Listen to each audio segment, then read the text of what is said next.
Welcome to Around the World Women. My name is Patchanee Malikhao, your host of this program.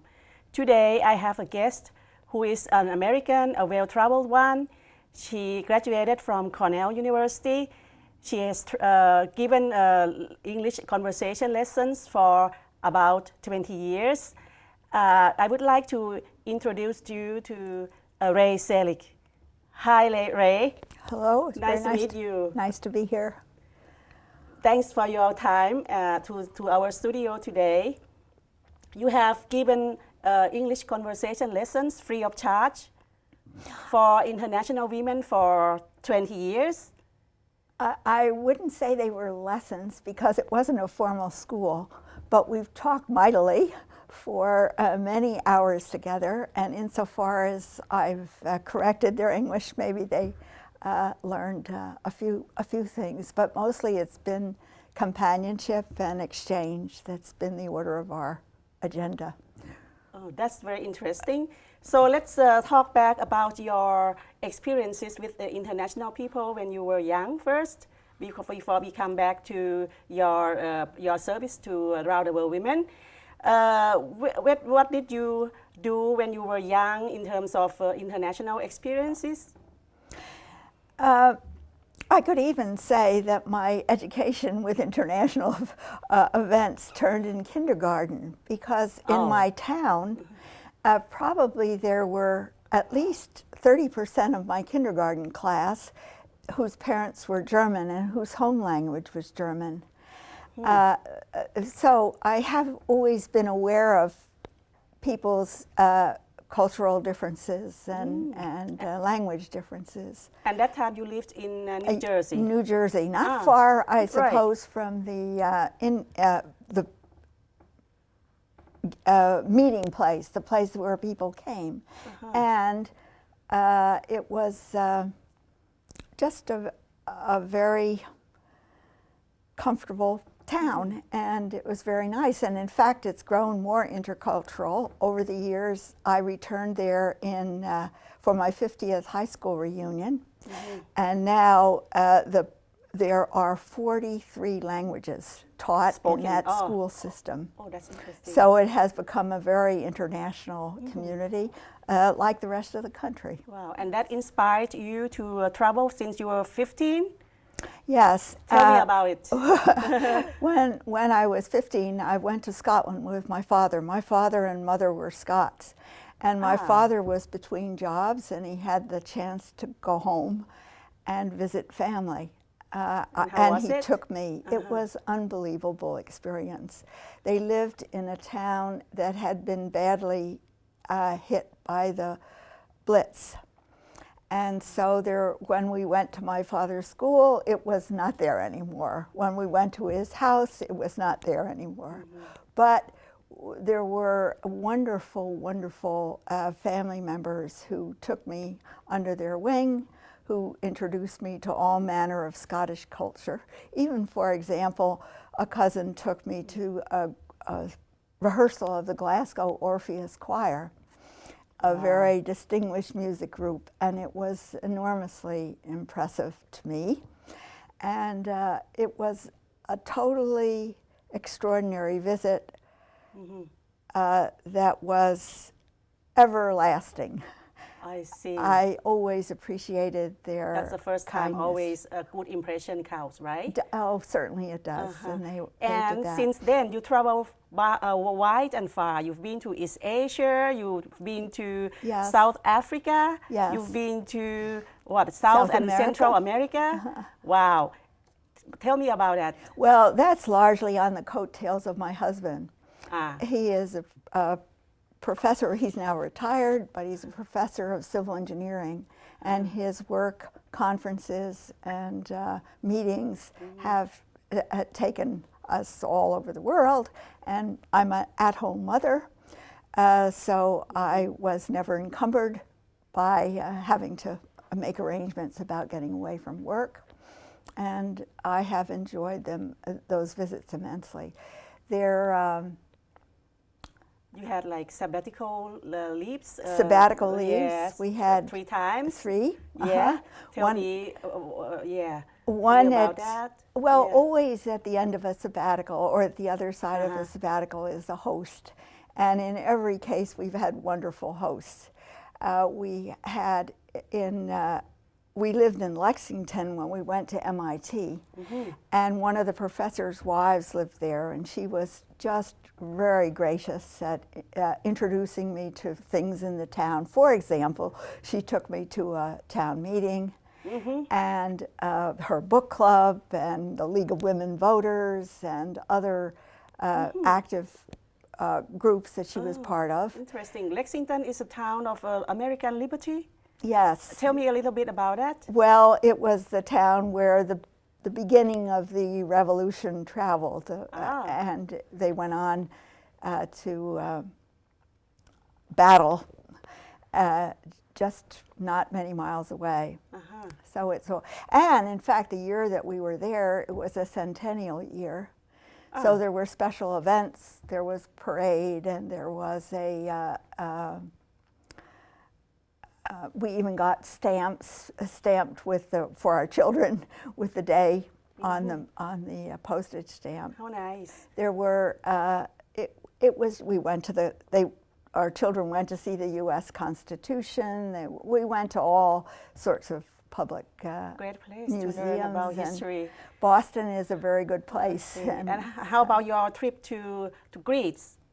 Well, that summer we didn't have a home to go to because our house, the people wanted to keep it until the fall, and we had to be out of our house in Lexington in June. So our friends offered us their home. They had a second home in Carnegie, which is in the Peloponnese. It's a small 1,000-year-old village that has gone through amazing levels of concentration or changes and over what did those you do years. there?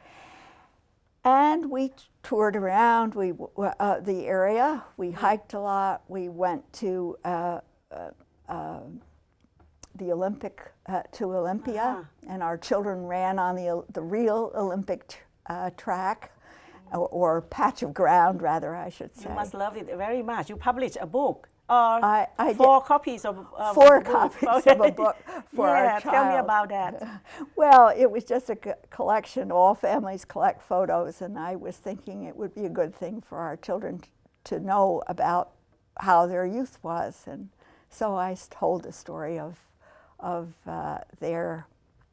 our one son's development, and as a gift for his son, who he had to figure out who this man was that was described in the book. That's so lovely. And it was fun. And so you plan to make more for other grandchildren? Well, I hope we're going to make more, at least for our children. But the shutterbug world allows such things to happen. And another visit, you've been to Pretoria, South Africa. Tell me about that. That was a sabbatical also, and we lived in an apartment in the college town. And again, the reception was glorious, and the travel was amazing. My husband traveled all around the country for his work, and I sometimes tagged along. Did you see apartheid in real life? Yeah, well, we saw the end of apartheid in real life. We arrived just on one of our trips, I think a preliminary trip. We arrived on the day that the clerk was announcing the change. And the people were extraordinarily excited because they saw their future changing. And some were concerned, and some were frankly frightened by others. Some of them were frightened by outsiders. Not certain about the future. But it was as smooth as it could have been. So, and what impressed you the most? I mean, you've been to a place where they have domestic servants. Can you tell me about that? Yes, I think what I didn't realize was how intimate the relationships between the household staffs and their families were. For example, the chairman of Ernie's department educated his helpers, his domestic staff's family, several of her children. And another family they built a house. There is traditionally a small room in the back of many South African houses where the help in the house will sleep. And I was just impressed also with the multi-generational impact, i.e. often the servant in the house would join the house of the daughter. You know, they would be passed to generations. And it was a very eye-opening thing because I didn't see them as close relationships. You thought it would be like a slave master or something like that? Or? Much more formal. Much and it more wasn't formal at all. It was see. kind and polite, and it was quite... there were many wonderful relationships. I'm sure there were many poor ones because it was difficult. In fact, I even heard about a man who didn't very often give his help a holiday. So that was a great, good relationship between two races. Yes, and another example of that I saw was a building of a community. We wanted to see a black community, but we were advised, maybe because of the political times, we shouldn't think we're going to get a walk through Soweto. But we wanted to see that, and as it turned out, one of the faculty members had a good relationship. He'd been in the service, and he did a community a favor. The community asked for land, and the town gave it to them because they wanted to move into their own community. I see. And commute to work. Well, the houses were, so they got the land, and they organized their lives brilliantly. Those who had work went to work. Those who did not did trash and police work. Oh, I see. Then they also built, because their aspirations were ever higher, they built a brick factory. That is a small corner of their small community in which they could make bricks. Well, why do you want to make bricks? I could ask myself, and they said, because they were planning to have a bigger and better house, and if they stockpiled bricks, they would be ready by the time that opportunity came, and they could have a larger home. The houses were small, often made of bits and pieces, but meticulously clean and meticulously, in their own way, lovely. And it was... they had a building in the middle of the village where a doctor came every week. One Afrikaner, white doctor? Yes, came every week to give the community help. And they had apparently extremely good relations with their cooperating friends. And it was an impressive sight because it was going to be a new home. Interesting. That they were interested. So I like to ask, like, how do personal contacts with the people from abroad enhance your perspectives on lives, on culture? Always. I think there's ever so much universal than there is particular. I think aspirations are the same everywhere. And if one can be kept from bitter and uncomfortable feelings, they move ahead very quickly. Certainly that was our experience there. The international students were very interested in coming abroad. The internationally minded students were very interested in coming abroad, and many of them did. In the South African case, one of them did his PhD with Ernie, and he was on the faculty. I can't remember quite the sequence, but at any rate, he did his degree. Got a degree and went back home. Yes. Okay. So traveling a lot enhances one's perspective. Yes. Right. I think it gives you hope. It gives you see certainly so many poor people in this country and in every country are never going to get ahead in life. But the fact that some do, and with a little help, they can make enormous headway.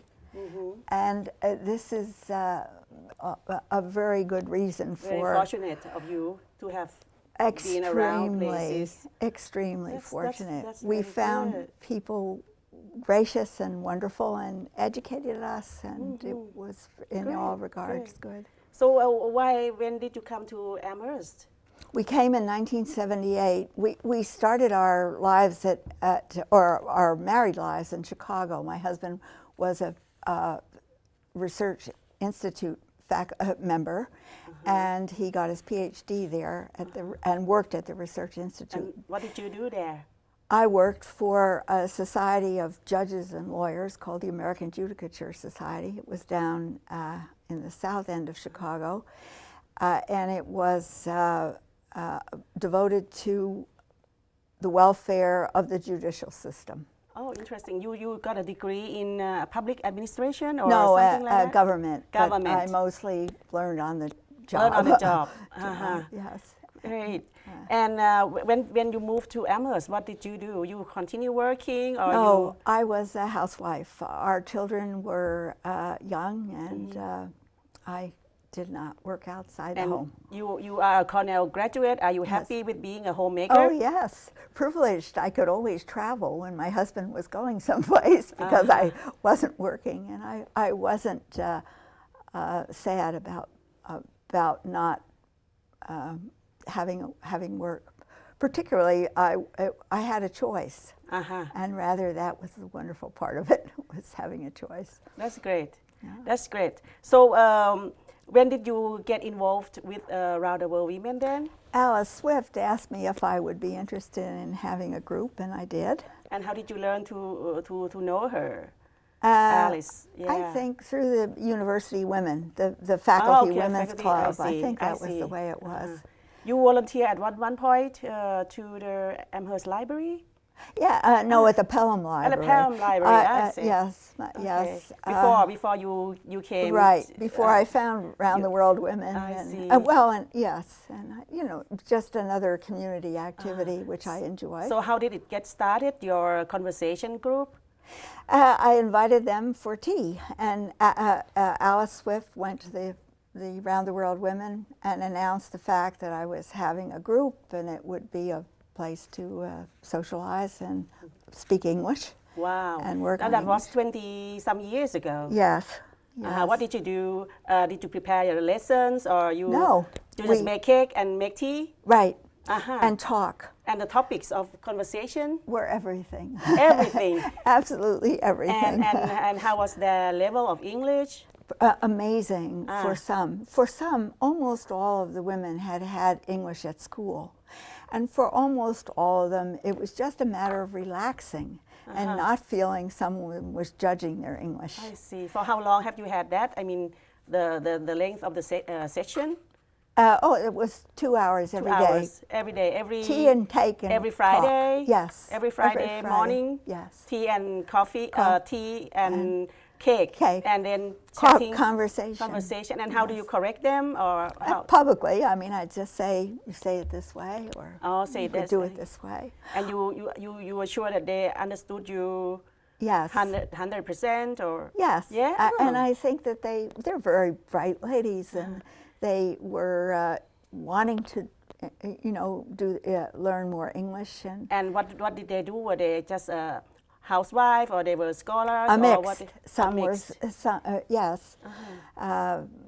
One was a PhD in biochemistry. One was, some were teachers, some were musicians. Everybody. And the nationalities, are they mixed? Are there a lot of mixed? I counted. In fact, before I came here, I think the group had at least represented 19 countries. 19 countries. Oh, 19. In some cases, just one. For example, we only had one member from Tajikistan.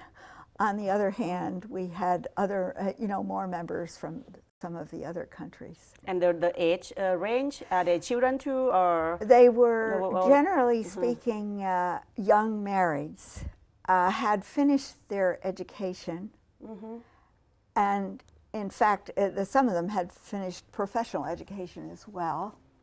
And they were bright and enthused about life and wanted to come to America or to have an international experience. And many of them had had many travel experiences and many international experiences on their in their own development. Could you recall some good memories about some of them that you still keep contact with? Yes, the one just visited here this summer. She was the biochemist. She came back and stayed. She was here for a conference. She was involved in a startup company. Where is she from? She was from Hungary. She had been at the university and then left the university to take this other job. And she has had a very exciting career. I mean, she's off and running now in this project that I think, a company that's going very well. There was another girl, and I had, I think, a good bit of the success of the group was certainly the result of my partner's participation, Virginia DeGroot. We were different.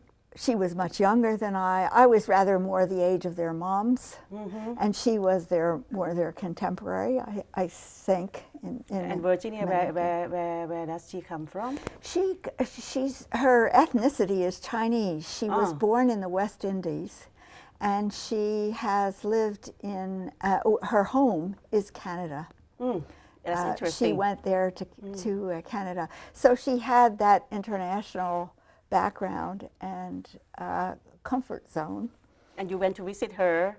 No, she came to the tea group every morning, every Friday when she wasn't traveling. I see. And it was wonderful to have a part of her. And I was looking through pictures I had of the group, and I see early on her child.